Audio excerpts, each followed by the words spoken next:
1400 సంవత్సరాల క్రితం కట్టిన టెంపుల్. ఈ అంతస్తుల బిల్డింగు, ఫుట్బాల్ గ్రౌండ్ ఉన్నంత వెడల్పున్న ఒకే కొండను ఒక గుడి కింద చెక్కిన టెంపుల్.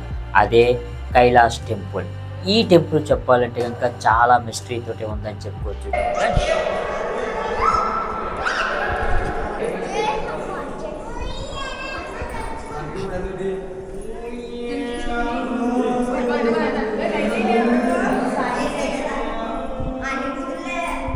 ये कैप्टन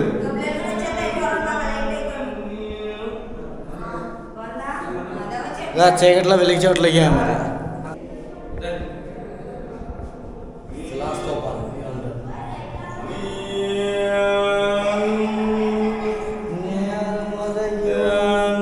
చాలా మంది ఈ టెంపుల్ని ఏలియన్స్ కట్టించారని కొంతమంది అంటారు. అలాగే ఈ టెంపుల్ కట్టడానికి 500 సంవత్సరాలు పట్టిందని కొంతమంది అంటారు.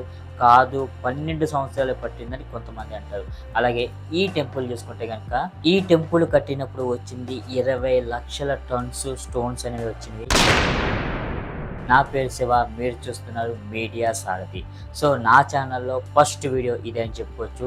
నా ఫస్ట్ వీడియోలోనే శివుడి గురించి అండ్ ఒక ఇండియాలో అద్భుతమైన కట్టడం గురించి చెప్తున్నందుకు నాకు చాలా గర్వకారణంగా ఉంది.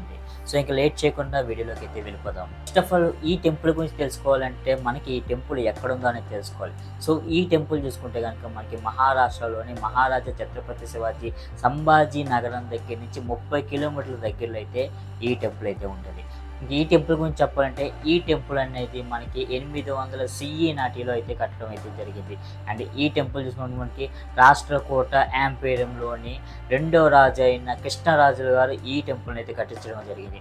అండ్ ఈయన చూసుకుంటే కనుక శివభక్తుడు అవ్వడం వల్ల ఈయన విరూపాక్ష టెంపుల్ని చూసి మంత్రమూర్తుడు అయిపోయి ఈయన శివభక్తుడు అవ్వడం వల్ల తన ఏరియాలో కూడా ఇటువంటి టెంపుల్ ఉండాలని చెప్పేసి ఈ టెంపుల్ని అయితే నిర్మించడం జరిగింది. ఈ రాజు చూసుకుంటే కనుక మన ఇండియాలో సగ భాగాన్ని అయితే పరిపాలించడం అయితే జరిగింది. సో ఈ టెంపుల్ ఏ విధంగా కట్టారనేది ఫస్ట్ అయితే తెలుసుకుందాం. సో ఈ టెంపుల్ యొక్క ముందు రూపం చూసుకుంటే కనుక మనకి 10 అంతస్తుల బిల్డింగ్ అంత హైట్ ఉంటుంది. ఒక ఫుట్బాల్ గ్రౌండ్ ఉండే అంత వెడల్పు అయితే ఉంటుంది. అంత హైట్ ఉండి అంత వెడల్పు ఉన్న కొండను పైనుంచి కిందకి చెక్కుకుంటూ ఒక టెంపుల్ని క్రియేట్ చేసుకుంటూ రావడం అయితే జరిగింది. ఈ టెంపుల్లో చూసుకుంటే కనుక మనకి మొత్తం 34 కేవ్స్ అయితే ఉంటాయి. అందులో 16 కేవే ఈ కైలాష్ టెంపుల్ అని చెప్పుకోవచ్చు. ఈ కైలాష్ టెంపుల్ యొక్క ఆర్కిటెక్చర్ చూసుకుంటే కనుక మనకి చాలా క్రియేటివిటీగా కనిపిస్తుంది. ఇందులో మనకి రామాయణ మహాభారతాన్ని కూడా మనకి ఇందులో చెక్కడం అయితే జరిగింది. అండ్ ఇది చూసుకుంటే కనుక ఏనుగుల యొక్క భుజ స్కంధాల మీద టెంపుల్ ఉన్నట్టుగా దీన్ని అయితే క్రియేట్ చేయడం అయితే జరిగింది. కొంతమంది జర్మనీ యొక్క శాస్త్రవేత్తలు ఎవరైతే ఇది కట్టడానికి 500 సంవత్సరాలు పట్టిందని చెప్పేసి అని అన్నారు. కొంతమంది అయితే ఏలియన్స్ కట్టారని చెప్తారు. ఒక రకంగా చెప్పాలంటే మన ఇండియన్సే మన కట్టడాలని కించపరుచుకుంటారని చెప్పుకోవచ్చు.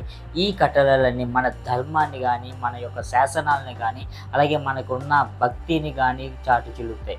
ఈ ఒక్క టెంపులే కాదు, మనకి మహాబలిపురం కానీ విరూపాక్ష టెంపుల్ కానీ అంతేకాకుండా బృహదేశ్వర ఆలయం కానీ ఈ ఆలయాలన్నీ కూడా కట్టడం చూస్తే కనుక మన పూర్వీకులు ఎంత అభివృద్ధి చెందిన వాళ్ళు, ఎంత ఆర్కిటెక్ట్ టాలెంట్ ఉన్నవాళ్ళు అనేది మనకి క్లియర్గా అయితే తెలుస్తుంది. అటువంటి మన భారతదేశాన్ని కొంతమంది అయితే కించపరుచుకుంటారు, మనకి మనమే అవమానించుకుంటాం. సో ఈ ఆర్కిటెక్చర్లో చూసుకుంటే కనుక చాలా అద్భుతమైన కట్టడాలు అయితే మనకైతే కనిపిస్తాయి.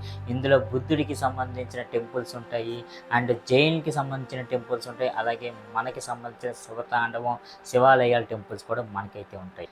ఈ టెంపుల్లో చూసుకుంటే చాలామంది ఏలియన్స్ వచ్చి కట్టారని చెప్పేసి అని అడుగుతారు. కొన్ని వందల సంవత్సరాల క్రితం ఏలియన్స్ వచ్చి కట్టారని చెప్పేసి. బట్ ఇందులో చూసుకుంటే కనుక ఎటువంటి ఆధారాలు కూడా లేవు ఏలియన్స్ వచ్చి కట్టారు అని చెప్పేసి అనడానికి. సాధారణమైన టూల్స్, హ్యామర్స్ కానీ శానలు కానీ ఇవి యూజ్ చేసి దీన్ని కట్టారు అని చెప్పేసి వీటిని పరిశోధించిన ఇండియన్ శాస్త్రవేత్తలు కానీ అలాగే విదేశీ శాస్త్రవేత్తలు కానీ తేల్చి చెప్పడం అయితే జరిగింది. అండ్ అంతేకాకుండా ఈ టెంపుల్ ఎవరు కట్టించారు అనేది కూడా రాగితో తయారు చేసిన శాసనాలు సాంస్క్రిట్లో అయితే మనకైతే క్లియర్గా దొరకడం జరిగింది. ఇది మనకి రాష్ట్రకూట రెండవ తరమైన రాజు కృష్ణరాజు గారు అయితే ఈ టెంపుల్ని కట్టించారని చెప్పేసి చెప్పడం జరిగింది. అండ్ ఇంకొక వివాదం కూడా నడుస్తుంది.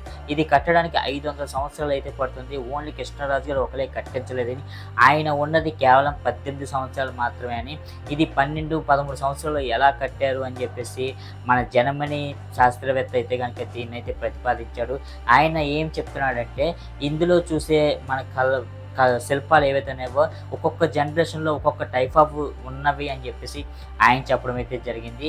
బట్ అది కూడా నిజమే అని చెప్పేసి ఎవరు కూడా దాన్ని కౌంటర్ అటాక్ అయితే చేయలేదు. ఆయన అయితే 1953లో బుక్లో రాశారు. తర్వాత మన ఇండియన్ శాస్త్రవేత్త అయిన ఎంకే ధవళికి గారు అయితే 1983లో అయితే ఒక బుక్ అయితే రాయడం అయితే అందులో ఆయన క్లియర్గా మెన్షన్ చేశారు. ఇది అనేది మనకి దగ్గరగా 12, 13 సంవత్సరాలనే ఈ టెంపుల్ కట్టడం అయితే జరిగింది.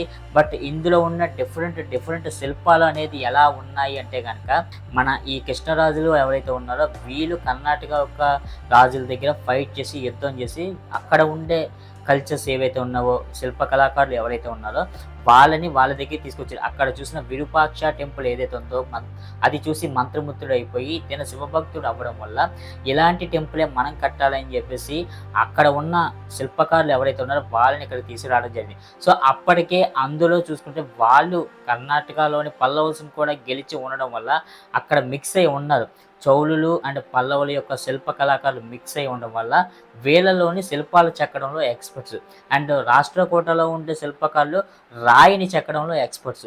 సో వీళ్ళు ముగ్గురు ఒక టీములుగా ఫామ్ అయ్యి వీళ్ళందరూ కలిపి మనకి ఈ టెంపుల్ని క్రియేట్ చేయడం జరిగింది. అప్పటికే మనకి మహాబలిపురం కానీ విరూపాక్ష టెంపుల్ కానీ ఇలా చాలా టెంపుల్స్ ఏదైతే మనకి బడా కేవ్స్ ఏవైతే ఉన్నాయో ఈ టెంపుల్స్ అన్నీ కూడా కొండను చెక్కడంలో మన వాళ్ళు ఒక ట్రెడిషనల్ కల్చర్గా తయారయ్యి అప్పటికే బాగా ఎక్స్పీరియన్స్ స్కిల్ అనేది సంపాదించడం జరిగింది. అందువల్ల ఈ కైలాష్ టెంపుల్ని తయారు చేయడంలో చాలా ఈజీ అయితే అయింది.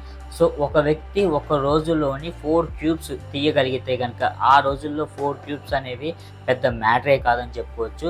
సో 250 మంది పని చేస్తే కనుక ఒకే రోజులో 1000 క్యూబ్స్ వేస్టేజ్ అనేది తీయగలరు టెంపుల్ నుంచి. సో ఒక 1 ఇయర్లో చూసుకుంటే కనుక మనకి 3,65,000 క్యూబ్స్ వేస్టేజ్ తీయగలరు ఆ టెంపుల్లోంచి. సో అలాగా 5.5 ఇయర్స్లోనే మనకి ఎంత 20 లక్షల టన్నుల క్యూబిక్స్ వేస్టేజ్ని అయితే తీయగలడం జరిగింది. ఇది కూడా ఫస్ట్ పైనుంచి తీసుకొచ్చేటప్పుడు గోపురాన్ని అయితే డిజైన్ చేసి ఇచ్చారు. సో కింద వర్క్ జరుగుతున్నప్పుడు గోపురం యొక్క షైనింగ్ తీసుకురావడం అయితే స్టార్ట్ చేయడం అయితే జరిగింది. ఈ విధంగా బిట్టు తయారు చేసుకుంటూ టోటల్గా టెంపుల్ని అయితే తయారు చేయడం. మీరు విరూపాక్ష టెంపుల్ చూసుకున్నాక యాజ్ ఇట్ ఈస్ అదే విధంగా ఈ టెంపుల్ కూడా కనిపిస్తుంది. కాకపోతే ఇది సింగిల్ స్టోన్ తోటి కొంచెం పెద్దగా అయితే కట్టడం అయితే జరిగింది. మనకి మెయిన్గా వచ్చిన మానసార బుక్ అని చెప్పవచ్చు. మన సాంస్కృతి ఎంత గొప్పదంటే కనుక మన పూర్వీకులు చూసుకుంటే ఏదన్నా ఒక కట్టడం కట్టితే దానిని మానసార అనే బుక్లో రాసేవారు. సో ఒక బుక్ జనరేషన్ అనేది మెయింటైన్ చేసుకుంటూ రావడం వల్ల సో ఇలాంటి బుక్స్ ఎన్నో రాసి పెట్టుకునేవారు మనవాళ్ళు. అప్పట్లో నలంద కాలేజీని అయితే ధ్వంసం అయితే చేశారు. అదంతా వేరే మ్యాటర్, సపరేట్గా దానికి ఒక వీడియో అయితే చేయాలి. అందులో ఉండే బుక్స్ కనుక చూసుకుంటే కనుక 3 నెలలు పట్టింది తగలపెట్టడానికి. ఔరంగజేబు ఎవరైతే ఉన్నారో ఆయన మొత్తం నాశనం అయితే చేశారు. అందులో మనకి 1% ఉన్న నాలెడ్జ్ ఉన్న ఈరోజు ప్రపంచం మొత్తానికి అది ఉపయోగపడేది. అంత గొప్ప విశ్వవిద్యాలయం అది. అటువంటిది ఎన్నో నాశనం చేయడానికి చాలా మంది అయితే చూశారు. అండ్ అంతేకాకుండా ఔరంగజేబు ఈ టెంపుల్ని కూడా నాశనం చేద్దామని చూశాడు. ఎన్నో నెలలు కష్టపడితే 5% మాత్రమే దీన్ని డ్యామేజ్ చేయడానికి అవకాశం దొరికినాయి, అంతకుమించి చేయలేకపోయామని చెప్పేసి వదిలేశాడు. సో ఇలా మన సంస్కృతిని, మన సంస్కృతిని, మన యొక్క ధర్మాన్ని ఇప్పటికీ కూడా నాశనం చేద్దామని చాలా మంది అయితే చూస్తున్నారు.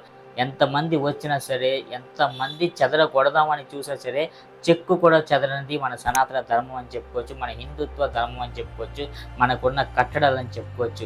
అండ్ మెయిన్గా చూసుకుంటే నలంద విశ్వవిద్యాలయంలో ఉండే బుక్స్లోని మానసారా అనే ఒక బుక్లో మన ఆర్కిటెక్చర్, మన బ్లూ ప్రింట్లు, మన డిజైన్లు ఏ విధంగా చేయాలి, ఏ విధంగా కట్టాలి, ఏ విధంగా చూసుకోవాలి అనేది అందులో ఉండేది. సో దాన్ని బేస్ చేసుకొని అంత తక్కువ టైంలో కట్టడం జరిగిందని చెప్పేసి ఈ ఎంకే ధవళికి గారు అయితే చెప్పడం అయితే జరిగింది. లైఫ్లో ఒకసారి ఒక్కసారైనా సరే ఈ టెంపుల్కి అయితే ఖచ్చితంగా విజిట్ అయితే చేయండి.